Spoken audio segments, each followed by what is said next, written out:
war in Ukraine, which is happening there? And what do what is the end game? Well, for the globalists that are running the show, this is the globalist neocon elite, and both on the Hill as well as in the White House, and these elites in Europe, particularly in Paris, Berlin, London, they're all interested in seeing BlackRock take over Ukraine, number one, so that it can be systematically stripped of its resources and turned into a subjugated state that belongs to the larger globalist elites. But they also want to see that happen to Russia, which is why this war was never about Ukraine. It was always about what can be done to destroy Russia. And of course, since the people in charge didn't perform any strategic analysis, they never thought about purpose, method, or end state, they concluded that Russia today is still the Russia of 1992. It's weak. It's prostrate. Its economy is ineffective. Remember the McCain statement? Oh, Russia is Spain with a gas station. All of these arrogant displays of American hubris, treating Russia as though it was a third-class nation with a fourth-class military. Well, we're getting an education right now. We paid no attention to the Russians who had legitimate concerns about what we were doing in eastern Ukraine. We were building an army to attack them. We put a hostile government into that country in 2014. And we kept telling them that it made no difference to us what they thought or what they cared about. They said, we don't want NATO on our border. No one paid attention. President Trump tried to listen, but he was surrounded by people who subverted him, people who were not loyal to the president, who took an oath of obedience to the orders of the president and then ignored them. So what's the outcome? You've got a very serious war that could become regional, even global. And no one in the White House seems to really grasp that. But we're losing. The globalists are losing. And when the ground dries, and in June you're going to see a massive Russian offensive, and most of what we call this thing called Ukraine is going to be swept away, especially that government in Kiev. But that government doesn't represent the interests of the Ukrainian people. They represent the interests of this globalist elite who are interested in resources and stripping them and using them and exploiting them to make money. Yeah, it feels like, the biggest threat to America is actually what's happened to the petrodollar. When you have Putin now talking with the Saudis and Putin now talking with Xi, and you get rid of the petrodollar, and all of a sudden all that borrowing that we do, where we're living way above our means, that's no longer possible, plausible, or worse. I think what you're seeing is this war has become financial as well as military. And the globalists understand that they're going to lose this war.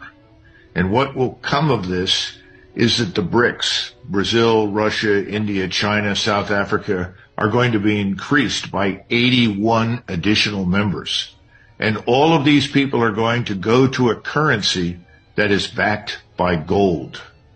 And once they go to that currency backed by gold, whether it is one currency or a basket of currencies, it doesn't make any difference.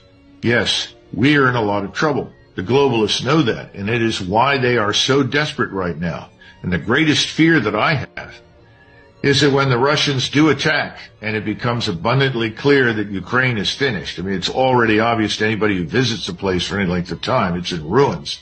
But once that occurs, I fear that there will be pressure to commit U.S. forces in Poland and Romania, along with Polish forces and potentially Romanian ones, to western Ukraine. And if that occurs, the gloves will come off, because truthfully, thus far, Putin has exercised tremendous restraint, tremendous patience. He does not want a war with the West. If he wanted that, we'd already have it. But if we intervene in western Ukraine, it's over. We'll be in a full-fledged war. Expand on that a little bit, because it's sort of interesting. I think we've grossly miscalculated.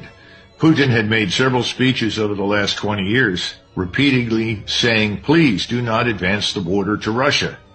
Do not try to transform Ukraine into a hostile actor, an actor with hostile intentions towards Russia.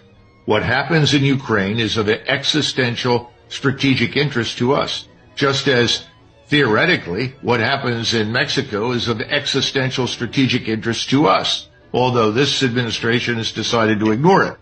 He expected that we would negotiate, that he would demonstrate that this was serious and that Russia wanted wanted its population in eastern Ukraine, which is really Russian, to have equal rights before the law. He wanted to end the oppression of the Russians that lived there.